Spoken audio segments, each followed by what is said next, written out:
So what's going on, guys? DIY Dan here again, and this is another episode of Day to Day Around the House. In this video, I'm going to be going over a basic 110 outlet switch or GFCI outlet, the connection points on those, along with what a good connection and some bad connections look like. Now, the reason I'm doing this video is because I've done a lot of electrical projects around the house lately, and instead of having to explain this stuff in every video, I figured I'd do one just on this subject so I don't have to go over the same material in every video that I do. Now, keep in mind, I'm not a licensed electrician, but I have been doing DIY projects around the various houses that I've had at my work and helping some other people out with DIYs around their houses as well for over 20 plus years. Now, if you feel in this video I didn't give you enough information for you to feel comfortable tackling a project involving electricity, make sure you do some further research. Because if you don't hook up something properly, it could create a weak connection, which could create heat and a possible fire hazard when dealing with electricity. Here is a chapter index of what I go over in this video and at what time it takes place. So if you don't need to watch the whole video, you can bypass what you don't need to see so I don't waste your time. And let's get to it. Remember, safety is always the first priority, so make sure you shut the circuit breaker off that is powering the switch or outlet that you are messing with in your house, so you don't end up getting a shocking experience. Alright guys, so recently I actually had to replace 3 outlets in my mother and father-in-law's house. The complaint they had is when they plugged their vacuum in, it would work intermittently. And what it ended up being is they were using this outlet so much for the vacuum that they actually wore the outlet out. If you notice when I push this plug in, there's practically no restriction as I plug it in. So what had happened is they'd be using the vacuum, this would move a little bit, the vacuum would turn on and off. And that's not good at all because that's a loose connection, and anytime you have a loose connection, it can create heat in an electrical system and could lead to a possible fire hazard. I had a very similar situation happen at my mother's house. There was a plug that started smoking from the outlet. Now, luckily we saw this and found it before any damage was done, turned off the breaker and replaced that outlet. But that's all that ended up being, is the contacts in the outlet had gone bad and were creating a weak connection. So I ended up replacing all 3 of these outlets and putting new outlets in for that reason. Now, you'll notice this isn't, I don't know whether a DIYer did this or not. This is another bad thing that you don't want to have on any outlet. You see how much exposed bare wire is out past that connection point? That's just a possibility of another wire in that outlet box possibly shorting out to it. So that's not good. You want to keep your bare wire as close to the connection point as possible. They had the same thing going on over here. The other thing that they did when they wired this in is use these stupid spring load connections, and they are very easy because you just push them in. The problem is I've seen these cause loose connections and heat and burn up an outlet as well. You can see how easy that wire's moving in that connection point. In fact, look at that. I just pulled that one out of there. So I don't ever use these spring-loaded connections like that because that's what can happen. Over time, that can get looser and looser, pull out of there, and then you've got a live wire inside your outlet box. In order to remove these wires out of these stupid spring-load connections, you're supposed to have to put a little screwdriver or something in this connection point here to loosen the spring off of that so you can remove it. You're not supposed to be able to just wiggle and pull these out like that just did there. So now I'm going to go over some common mistakes that I've seen and actually done myself in the past using a J or wire hook connection. So right here, there was not enough insulation stripped back, so the bolt was basically tightening down on the insulation, and that can give you a loose connection.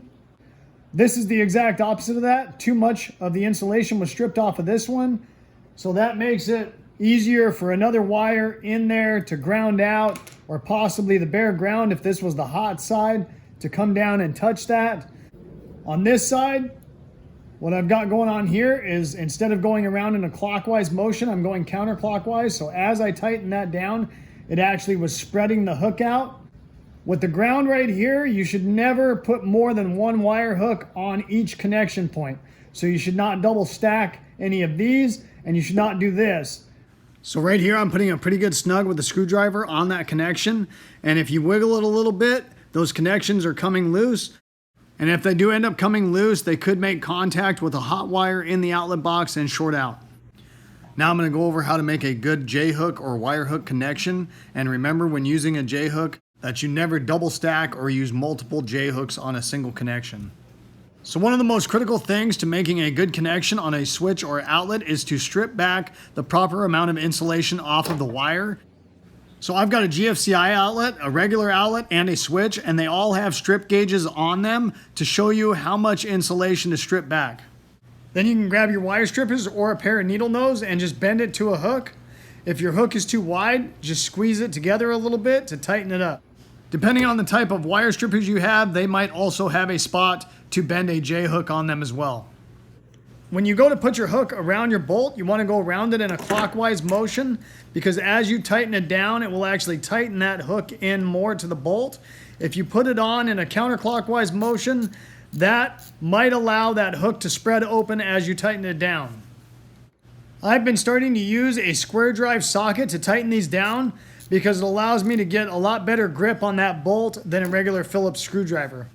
Or a flathead for that matter, and that's a nice solid connection. As far as your connections go, the small slot is your hot wire and will always be the black wire. It's also always going to be the gold bolts on an outlet. The large slot on the front of your outlet is always going to be your common neutral or white wire and will always be located on the silver bolts on the side as far as your connections go on the outlet. Then your ground is going to hook up to the green bolt down at the bottom of the outlet, which is making contact with this point right here, which is most likely going to be a bare wire or possibly a green insulated wire.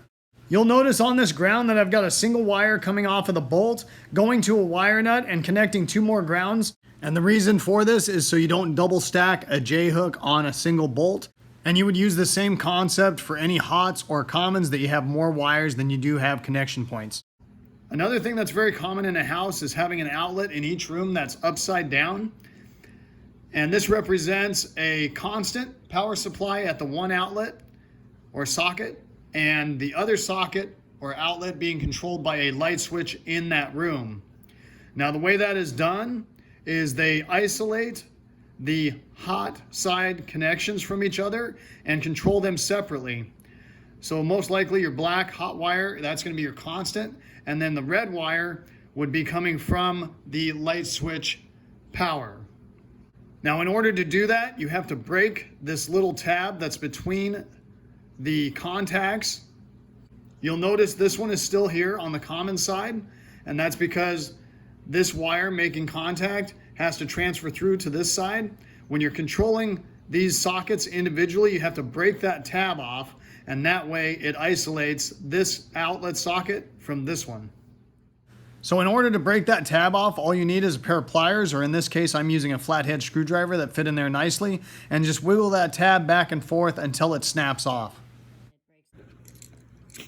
All right, guys, so I went over the connection points on a regular outlet. I'm going to just show you the differences between a regular outlet and a GFCI outlet.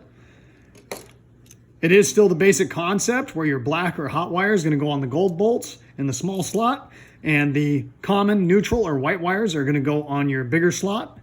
And then, of course, the ground on the green bolt on the bottom.